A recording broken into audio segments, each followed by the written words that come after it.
అమెరికాకు భారతదేశానికి మధ్య ఒప్పందం జరిగింది అని అంటున్నారు. వాణిజ్య ఒప్పందం అంటున్నారు.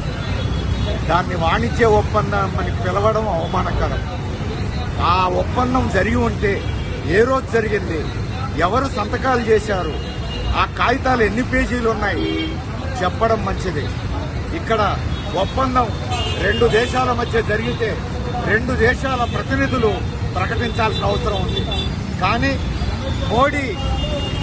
మోడీకి ట్రంప్కు మధ్య ఒప్పందం జరిగిందని, మోడీ ఒప్పుకున్నాడని ట్రంప్ ట్వీట్ చేశాడు. అమెరికా అధ్యక్షుడు ట్వీట్ చేశాడు. ఏమంటున్నాడు ఆయన? తామేమో భారతదేశం సరుకులు అమెరికాకు వస్తే 18% పన్ను విధిస్తాడట.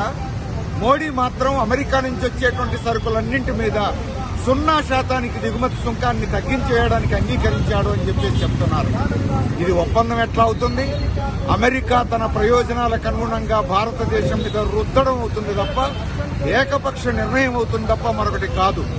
బైడెన్ అధ్యక్షుడిగా ఉన్న కాలంలో 3.3% అమెరికా నుంచి భారతదేశం నుంచి అమెరికాకు వస్తున్న సరుకుల మీద ఉన్న పన్ను.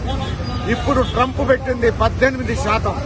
అంటే భారతదేశ సరుకులు అమెరికాలో అమ్ముడుపోకుండా తీసుకోవాల్సిన చర్యలన్నీ ట్రంప్ తీసుకున్నాడు.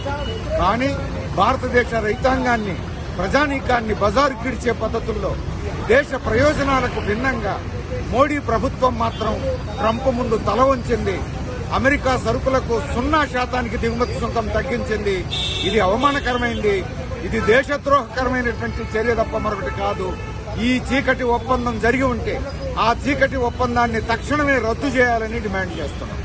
ఇంకోటి ఇటు ప్రభుత్వం కూడా అంటే అమెరికా వేరే దేశాలకి 20-25-30% ట్యాక్సులు వేసుకున్నది, మనకు 18% మనదే తక్కువ అని చెప్పేసి మన ప్రభుత్వం కూడా చెప్పుకుంటుంది కదా. దీన్ని ఎట్లా చూస్తారు? అమెరికా పక్క దేశం వాళ్లను 50 గుద్దులు గుద్దుతున్నది, మనని 18 గుద్దులే గుద్దుతుందట అని చెప్పేసి మోడీ సంతోషపడితే ఇంతకంటే సిగ్గు చేయటం ఇంకొకటి లేదు. అసలు అమెరికా ఎవరు మన మీద పెత్తనం చేయడానికి? అమెరికా ఎవరు మనల్ని శాసించడానికి? ఇదొక సార్వభౌమాధికారం కలిగిన దేశం, స్వతంత్ర దేశం. 143 కోట్ల మంది ప్రజలకు ప్రధానమంత్రి మోడీ అనే విషయం మర్చిపోకూడదు. ఈ దేశ ప్రయోజనాలను కాపాడే విధంగా మన ప్రధాని ఉండాలి తప్ప పక్క దేశంతో పోల్చుకొని వాళ్ళ 32 పళ్ళు రాలగొడుతున్నాడు, మన 18 రాలగొడుతున్నాడు అని సంకలు ఎగరేసుకుంటే ఇంతకంటే అవమానకరం మరొకటి కాదు. ఇది దేశభక్తి కాదు, దేశద్రోహం.